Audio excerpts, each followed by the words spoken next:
말씀하십시오. 예. 아까 오늘 제가 그냥 설명을 드리겠습니다. 선관위에 좀 보내라고 한 것은 제가 김용현 장관에게 얘기를 한 겁니다. 물론 제가 검찰에 있을 때부터 선거 그 사건 그리고 선거 소송에 대해서 이제 쭉 보고를 받아 보면은 일단 이 투표함을 개함을 했을 때 여러 가지 상식적으로 납득이 안 가는 이런 엉터리 투표지들이 이제 많이 나와 있기 때문에 부정선거라는 말은 쓰는 사람마다 물론 다릅니다만은 이게 좀 문제가 있겠구나 하는 생각은 제가 해왔고요. 근데 이제 2023년 10월에 국정원으로부터 한 3차례에 걸쳐가지고 중앙선관위 전산 시스템에 대해서 자기들이 점검한 거를 보고를 받았는데 정말 많이 부실하고 엉터리였습니다. 그런데 이제 국정원에서는 그때도 이거를 충분히 다 보여준 게 아니라 아주 일부만 보여줬다. 제가 그때 보고받기에는 한 5% 정도 장비만 보여줬다라고 했기 때문에 제가 김용현 장관한테 계엄을 이제 아마 금요일 11월 한 29일 내지 30일쯤 됐던 것 같은데요. 감사원장 탄핵 이제 발의한다는 얘기가 나오면서 이제 계엄 얘기를 했습니다. 그런데 하게 되면 그 계엄법에 따라서 국방장관과 지휘를 받는 계엄사가 계엄 당국이 계엄 지역 내에서의 행정사법 사무를 관장하게 돼 있기 때문에 이거는 무슨 범죄의 수사 개념이 아니라 선관위에 들어가서 국정원에서 다 보지 못했던 선관위의 전산 시스템이 어떤 것들이 있고 어떻게 이것이 가동되고 있는지를 스크린을 하라. 그렇게 해서 이제 계엄군이 들어간 것으로 저는 이제 알고 있는데 제가 이제 계엄 해제를 하고 나가지고 언론에 보니까 저도 방첩사나 사이버사가 투입이 된 줄 알았는데 이 정보사가 들어가고 나머지는 근처에 있으면서 들어가지 못하고 왔다고 하는 보도를 제가 봤습니다. 그래서 제가 그때는 김용현 장관이 구속되기 전이라 이게 정보사가 갔느냐 하니까 IT 요원들이 거기가 좀 실력이 있어서 그렇게 보냈습니다라고 이제 보고를 받았고요. 그래서 아마 방첩사는 저 근처까지 갔다가 이제 못 들어갔을 것이고 여론조사 꽃도 제가 가지 말라고 이제 아마 그게 자기들 계획에는 있었는지 모르겠는데 제가 그거는 하지 마라 그래서 가다가 거기는 이제 중단했을 것이고요. 그리고 이거는 이제 포고령에 따른 수사 개념이 아니라 행정사법 사무를 관장하기 때문에 정부 부처나 공공기관 같은 데는 계엄군이 들어갈 수 있다고 저는 판단했습니다. 그렇게 해서 기본적인 관계를 확인하는 것이고 그 다음에 이제 지금 제가 장관에게 얘기할 때는 이거는 계엄의 형식을 빌린 대국민 호소고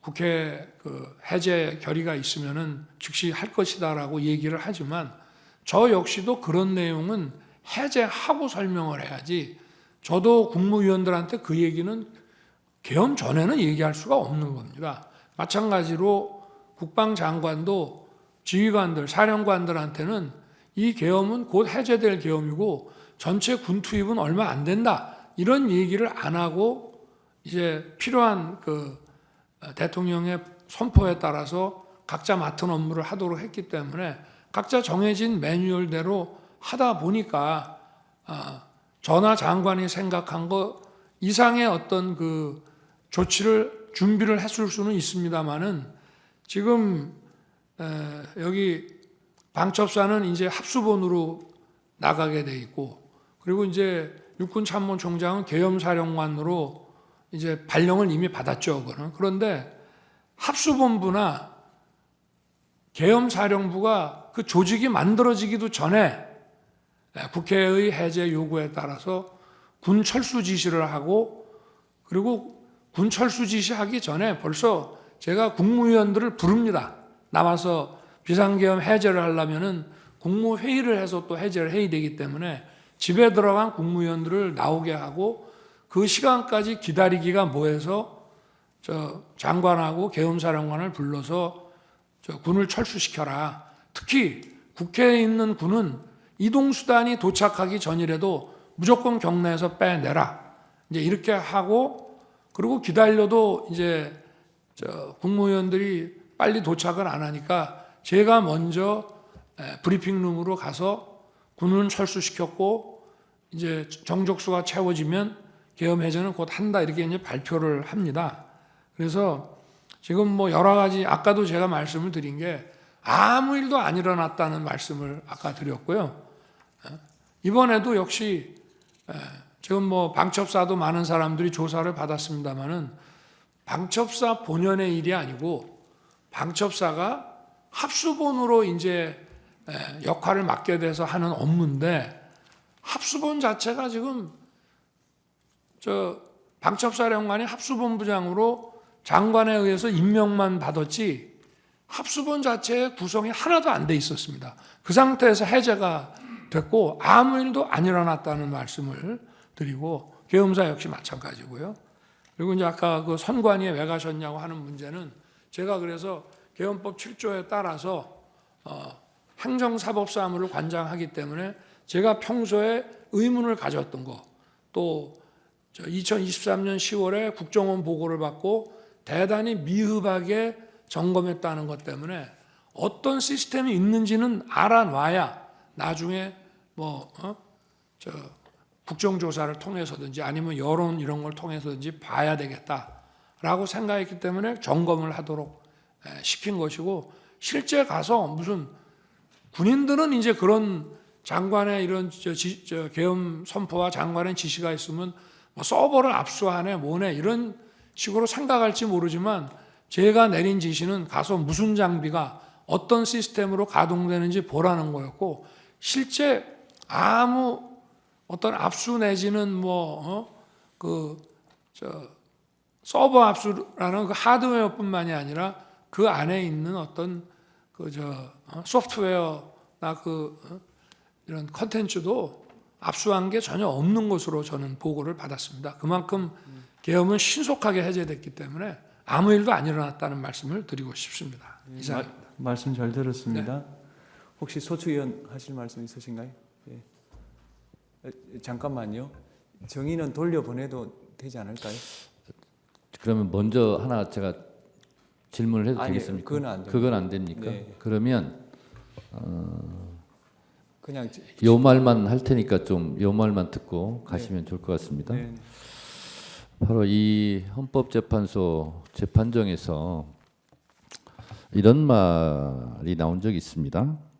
요즘 군대가 어떤 군대인데 반민주적이고 부당한 지시를 따르겠냐, 이런 말이 있었습니다. 근데 아까 증인은 군인은 상관의 지시에 무조건 충성하고 복종하고 따라야 된다라는 취지로 말씀을 하신 것 같은데, 어떤 것이 맞는 것인지는 제가 좀 확인하고 싶은데 그런 기회를 주시지 않기 때문에 안타깝습니다. 무조건이라고 생각하지 않습니다. 예. 무조건이라고 생각하지 않습니다. 아, 무조건이요. 예, 알겠습니다. 저 역시도 그렇게 생각합니다. 네, 가셔도 좋습니다. 네. 저 여인영 정인 오늘 오전에 또 재판하고 또 오후에 정인하고 고생 많으셨고요. 예, 안녕히 돌아가십시오. 예. 휴 좀 하고요. 재판장님, 예. 요 얘기는 확인하고 보내드리고 조금 더 드려도 되겠습니까? 예. 그러려고 그랬습니다. 네.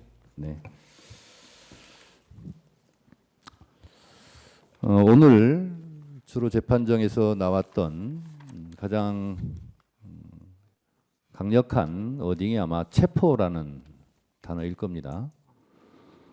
근데 제가 듣고 있자니 말한 사람은 있는데 들은 사람은 없는 것 같고, 들은 사람은 있는데 또 말한 사람은 없는 것처럼 이렇게 오늘 증언들이 이어지고 있어서 안타깝습니다. 말을 했는지 말을 들었는지 또 이 자리에서는 말할 수 없다라는 그런 증언들을 들으면서 오늘의 증언들이 또 방송으로 중계가 될 텐데 국민들이 너무 답답하지 않을까 그런 생각이 듭니다. 아무 일도 일어나지 않았다라고 말씀을 하시는데 아무 일도 일어나지 않았으면 오늘의 헌법재판소의 이 심판, 이 법정이 없었을 것입니다.